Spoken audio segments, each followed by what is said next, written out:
জাতির উদ্দেশ্যে স্পষ্ট বক্তব্য দিয়েছেন। বাংলাদেশের ঘরে ঘরে গ্যাস দিতে হবে, বিদ্যুৎ দিতে হবে, তাহলে তারেক রহমান যদি না দিতে পারে উনি ক্ষমতায় থাকতে পারবেন না।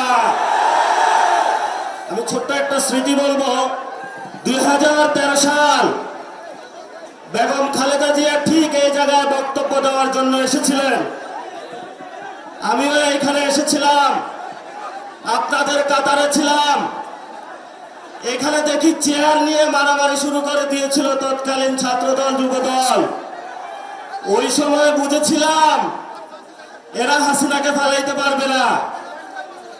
তখন আমরা ইনশাআল্লাহ পুরো বাংলাদেশে গুছানোর কাজ আরম্ভ করি। 17 বছর লেগেছে। সকল দল মিলে ফ্যাসিবাদী সরকারকে বাংলাদেশ থেকে বিতরণ করেছে।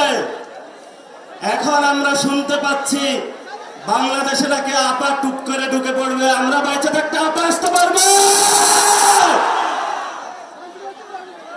বাংলাদেশে যারা তরুণ প্রজন্ম রয়েছে, আপনারা সবাই ঐক্যবদ্ধ হন, বাসায় বাসায় যান। যে জায়গায় গ্যাস নাই, যে জায়গায় বিদ্যুৎ নাই, এলাকাবাসীকে ঐক্যবদ্ধ করে রাস্তায় নেমে পড়ুন।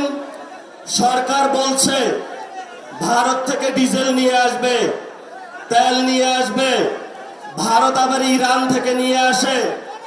আমরা সরকারকে বলবো, সংসদে অনেক মিথ্যাচার করেছেন, জনগণের সামনে আপনাদের মুনাফিকি চরিত্র স্পষ্ট হয়ে পড়েছে।